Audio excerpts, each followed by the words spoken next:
I'm trying to think back now. I think back to how much music I played. You know, when I was in the service, when I came back is when I really got to play with bigger bands. You know, and this grandfather's band that's right there.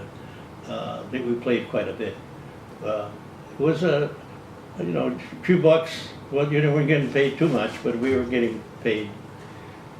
Now, as far as clarinet players, who did you really like? What clarinet players did you say, hey, I want to play like that? Danny Goodman, Artie Shaw, my teacher.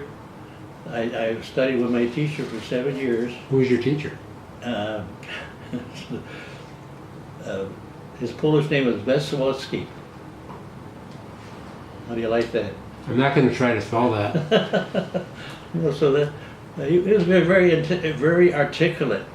You know, he didn't let, if you were playing anything off a chart and you goofed someplace along, you had to go back and correct yourself. You know, he was very, like, meticulous as being able to copy code, not code, but charts. And mostly those charts were just not sounding music. You know, it was articulating, using your hearing, your feet, your feeling, your hands. It all worked out pretty well. So. Okay, now when you came back from the Army, Yeah. After your time in the Air Force, Right. how did you? What did you do for a living when you came back? Well, I'd say for about a year or two, I was just playing around in the neighborhood. Mm-hmm. You know, and music wasn't that much articulate for me at that time. You know, so I used to sit down and play, and then, of course I'd get some complaints from my sisters and not from my mother and father, because they encouraged me to play for so many years.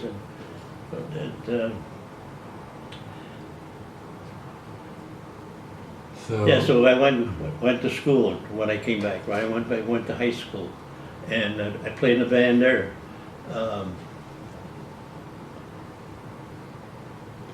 And then this came about in a retirement, not a retirement home. What do they call that? A senior citizen. Senior citizen, yeah. And that's me over here. They're good, all good musicians. Okay, can you point yourself out there again? Which one is you? This guy here. Turned out to. Okay. And when did you pick up the saxophone? The saxophone I picked up initially more so than the clarinet. The clarinet I studied clarinet, and then when I played with these big bands, it was mandatory that you played clarinet. Mm-hmm. And okay, I'm just sort of trying to get a chronology going. Yeah. So after World War II, you come back, a couple of years where you're just generally playing. How did you get involved with the music scene in Bflo, as far as playing with bands and who were some of the people you played with? Yeah, a lot of the bands were 4 or 5 guys. Played weddings and played dances with 5 guys, and but then eventually we built up a big band. You know, this band came into being when I at a senior citizen. You know, senior center, right? And when you were when you had your family, when your kids were growing up, were you able to play out a lot then, or? Oh yeah. They encouraged me to go and made a few bucks, you know. So some of the dances then were maybe 4 or 5 guys only, you know. So jazz or polkas? No, there was combination, mostly jazz, and and beautiful music, you know. Yeah. Who were some of the people you remember playing with? Any individuals that you really enjoyed playing with over the years? Well, I remember all these guys in here. Don Gwitt was a trumpet player. He played second trumpet, but he was also a arranger. He could music that sounded just like Glenn Miller, you know, Tommy Dorsey, Tudek.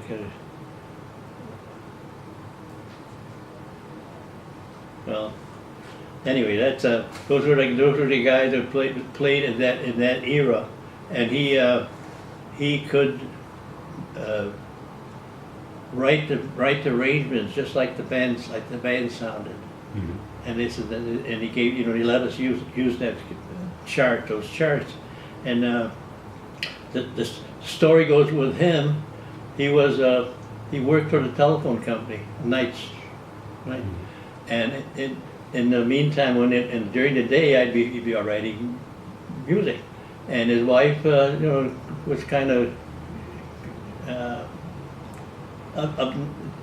she didn't particularly like the idea that, you know, he works nights and then he writes music during the day, so he didn't give her much attention. So eventually, they separated. They bought another house. She lived in one house and he lived in the other house, and he still wrote music, you know. And that's this guy right there. Where the heck is he? The first guy. No, the second guy. This guy here. His name was Don Gwitt. So music won in that case. Well, he was in second trumpet. Yeah. Yeah. The first guy was a lieutenant in the police department, and beautiful music. You know what I mean by beautiful music. This was music that was on charts. You know, not for pre-ad-libbing. It was all the music we played always would sound just like the big bands of the day, you know. So. Did you get a chance to do much soloing or much improvising? Yeah. Well, yeah.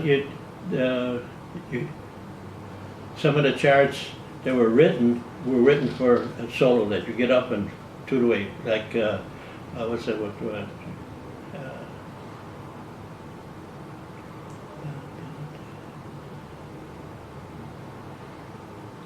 And can't think of it. Trying to think song you're jamming to? Yeah, with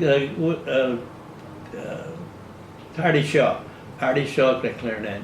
Mm-hmm. Yeah. Begin the beginning. Yeah, begin the beginning. Yeah, right. And I get up and toot away. You know, as you progress in rehearsals and whatnot, now you could do it all by memory. Yeah. Now, what did you and your friends think when rock and roll started? Did you like it or not like it, or what did you think of that? Well, we stuck to our original music, and it seemed like rock music, or that just kind of what would you call it? Expression music. You know, they'd get up there and yell, scream, whatever, and you know, they weren't proficient as far as reading music. So. What about bebop? The same thing. You know, bebop it had its own culture. Mm-hmm. You know, I didn't play much of that. I was strictly a reed man. Yeah. So how many years would you say that you spent playing music? I mean, did you pretty much play from the 50s up until the Grandfather's Orchestra? How many years did you play? I would say that about 30, 40 years that I played, mm-hmm. because our music still had its roots, you know, and when we hired out, they hired out specifically for that kind of music. You still had an audience. Yes, right. Oh yeah. And what are some of your, you mentioned some of the musicians, who are some of the other favorite, some of the favorite songs that you love to play best? Artie Shaw is the one that mostly I played. Tommy Dorsey. You had Tommy Dorsey, Jimmy Dorsey. You had we had the full complement of musicians as the charts required. So so it was beautiful, and you have to understand what music means to people that play on the horn. You study the horn, you play it the best you can, and it generally coincided with the modern bands. You know, when it came to rock music, I played it at five, go out with five guys and played some dances, and so that had its place. Did you ever get a chance to see some of those musicians when they came through town, like Tommy Dorsey or? Oh yeah, unfortunately, my wife loved music, you know, and she tolerated me going out and playing all these jobs, but we'd go to She's Bflo and hear all the big bands that came there. They would, you know, this is the number we played, you know, this guy's going to take a solo. So you knew exactly how the charts were going to be read, and so that's good music, you know. Well, then I played baseball.